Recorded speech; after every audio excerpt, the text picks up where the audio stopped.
अस्सलाम वालेकुम स्टूडेंट्स। अच्छा, आज एक नई वीडियो क्लिप के साथ आप लोगों के सामने हाजिर हूँ। कुछ स्टूडेंट्स जो सब्जेक्ट स्पेशलिस्ट के कैंडिडेट्स हैं, वो ये क्वेश्चन पूछ रहे थे, क्या सब्जेक्ट स्पेशलिस्ट के लिए भी कोई गाइडेंस इंटरव्यू सेशन के हवाले से। मैं आप लोगों को एक चीज़ ये बता दूँ कि आपके टीजीटी का इंटरव्यू हो, सब्जेक्ट स्पेशलिस्ट का हो, जो भी इंटरव्यू है आपके एपीएससी में, उनके पैरामीटर्स जो होते हैं वो सेम होते हैं आपको एवेलुएट करने के इंटरव्यू में। स्पेशली आपके अंदर जो स्किल्स होती हैं, जो बॉडी लैंग्वेज है, आपका कॉन्फिडेंस है, वो लाजमी सी बात है हर जो आपके पोस्ट है, ड्यूटीज़ हैं, जॉब हैं, उसके लिए रिक्वायरमेंट्स होती हैं, वो इनडायरेक्टली ये सारी चीज़ें जो है वो एवेलुएट करते हैं। सही है।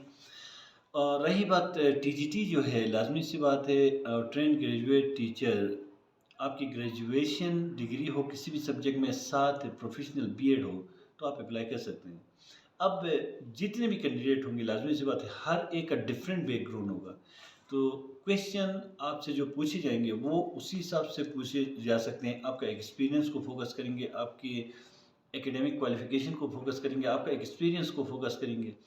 लेकिन जहाँ तक हम सब्जेक्ट स्पेशलिस्ट की बात करते हैं, तो सब्जेक्ट स्पेशलिस्ट आपको मास्टर डिग्री होल्डर होने की बेस पे, क्योंकि जिस सब्जेक्ट के लिए, जिस पोस्ट के लिए आपको हायर किया जा रहा है, सेम उसी सब्जेक्ट में आपके पास मास्टर डिग्री हो तब आप एलिजिबल हैं।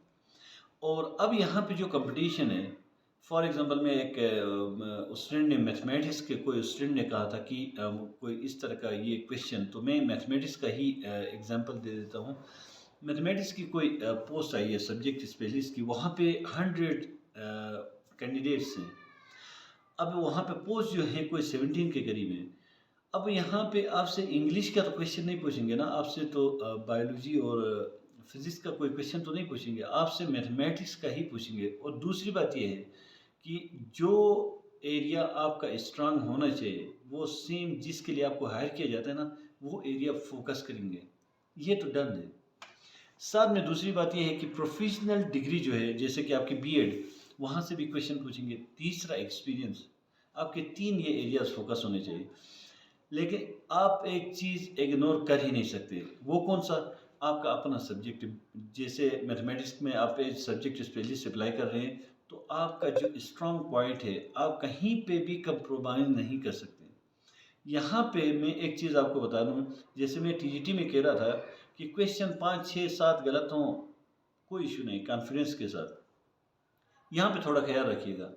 यहाँ पे आप केमिस्ट्री, आप मैथमेटिक्स के सब्जेक्ट स्पेशलिस्ट के लिए आप इंटरव्यू दे रहे हैं, और वो आपसे कोई 10 के करीब क्वेश्चन पूछ रहे हैं, आपको 8 नहीं आते हैं, तो लाजमी सी बात है फिर उस सब्जेक्ट के ऊपर आपका कमांड नहीं है।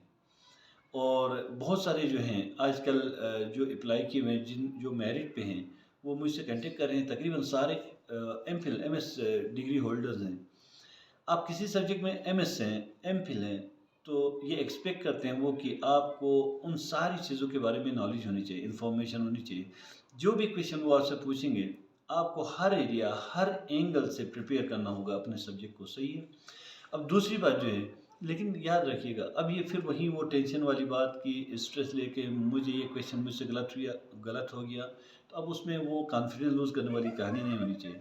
क्योंकि ये सारी चीज़ें इंटरव्यू के लिए, आपका confidence, body language, convincing power, ये बहुत मैटर करती हैं। सही। अब जो है, उसके बाद जो है, आपका जो अपना सब्जेक्ट जो है वो हर एंगल से प्रिपेयर कर लें। दूसरी बात जो है, आपकी क्वालिफ़िकेशन, क्योंकि लाज़मी सी बात है आपने भी जाके टीचिंग करनी ही होती है, तो वो टच देंगे आपके प्रोफ़ेशनल उसमें भी, कि आप कितना जानते हैं, how to teach, when to teach, ये आप बेसिक आइडियाज़ हैं, बेसिक कंसेप्ट्स हैं, जो आप प्रोफ़ेशनल, अगर आप डिग्री की बात कर लें ना, तो एक टीचर को ये आना चाहिए कि उसको पता होना चाहिए कि मैंने कैसे पढ़ाना है, क्या पढ़ाना है, कब पढ़ाना है। ये बहुत सारी जो बेसिक चीज़ें होती हैं, जैसे लेसन प्लानिंग करना, आपने कैसे जाकर लेक्चर को डिलीवर करना है। अब बीएड और एमएड, आपकी जो भी क्वालिफ़िकेशन है, उससे रिलेवेंट जितने भी बेसिक क्वेश्चन होंगे, अगर कोई डिफ़िकल्ट डेप्थ में जाकर पूछे, वो आपके लेवल की नहीं है, उसमें कोई नेगेटिव मार्किंग आप ये कंसिडर मत करें कि ये इसके ऊपर इसी क्वेश्चन के आंसर्स पे मुझे ड्रॉप करेंगे, ऐसा हो ही नहीं सकता। सही है। अच्छा, तीसरी बात ये याद रखें, आप बहुत सारे जो हैं, जो मैंने मेंशन किया कि आप एमएस और एमफिल डिग्री होल्डर्स हैं।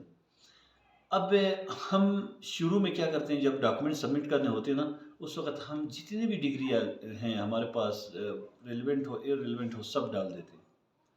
और इसी वजह से हमारा बहुत बड़े मतलब टफ़ टाइम हमें जो इंटरव्यू में मिलते हैं ना, इसी वजह से मिलता है। मसलन कुछ स्टूडेंट के साथ मतलब मेरे साथ जो इंटरव्यू सेशन में, डिस्कशन में, ये भी मैंने नोटिस किया कि बहुत सारे स्टूडेंट टीजीटी के लिए अप्लाई कर रहे हैं, लेकिन फ्रीलांसिंग के कोर्सेज़ जो हैं, डिप्लोमास जो हैं, वो भी सबमिट किया हुआ है। अब लाज़मी सी बात है, अगर वो उस एरिया में इंटर होंगे, तो आपको टफ़ टाइम दे सकते हैं, पूछ सकते हैं, और ये आपका नेगेटिव पॉइंट भी हो सकता है कि आपने फ्रीलांसिंग क्यों की? आप टीचर बनना चाहते हैं, तो लाज़मी सी बात है आपको फिर प्रोफ़ेशनल बीएड, एमएड, एमफिल कोई इस फ़ील्ड में आपको होना चाहिए था। फ्रीलांसिंग का कोर्स और फ्रीलांसिंग का डिप्लोमा आपके पास होने का मतलब ये इनडायरेक्टली यही शो करता है कि आप कमिटेड नहीं हैं टीचिंग प्रोफ़ेशन से।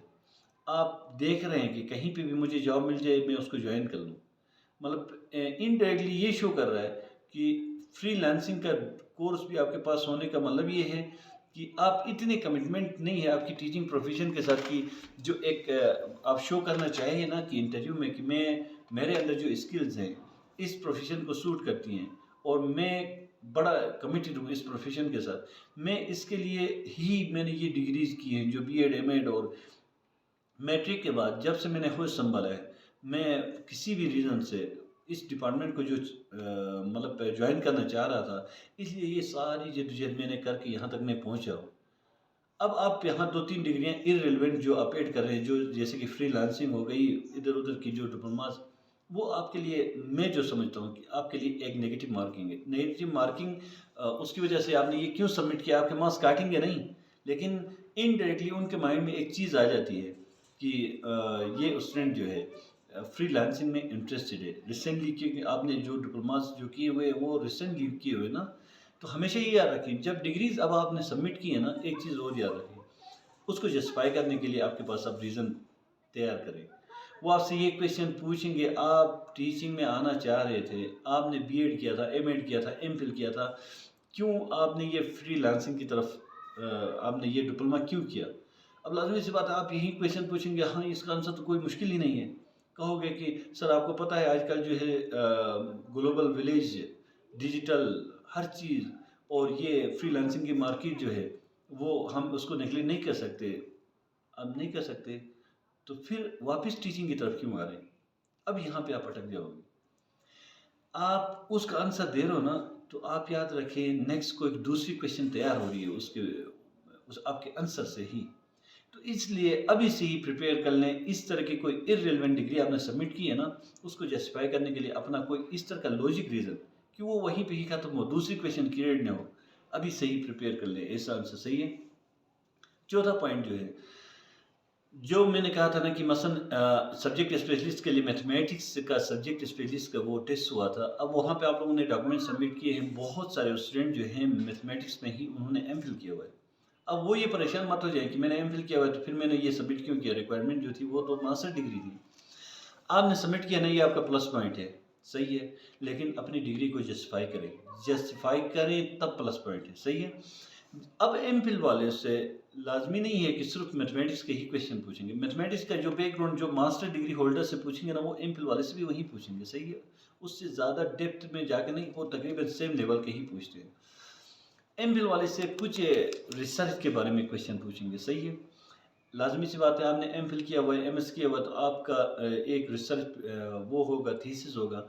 उस रिसर्च थीसिस का टॉपिक क्या था, फाइंडिंग्स क्या थे, मेथोडोलॉजी आपने कौन-सी यूज़ की थी, अच्छा ऑब्जेक्टिव्स क्या थे, ये आपको याद होने चाहिए। जिस बंदे ने खुद से किया है रिसर्च, हमारे पास यहाँ एक ये अलमिया है, आप लोगों को पता है कि बहुत सारे, अब उस वजह से वो थोड़े रिसर्च में इसी वजह से पूछते हैं कि इसने आया खुद से रिसर्च की है या किसी की हेल्प ली है।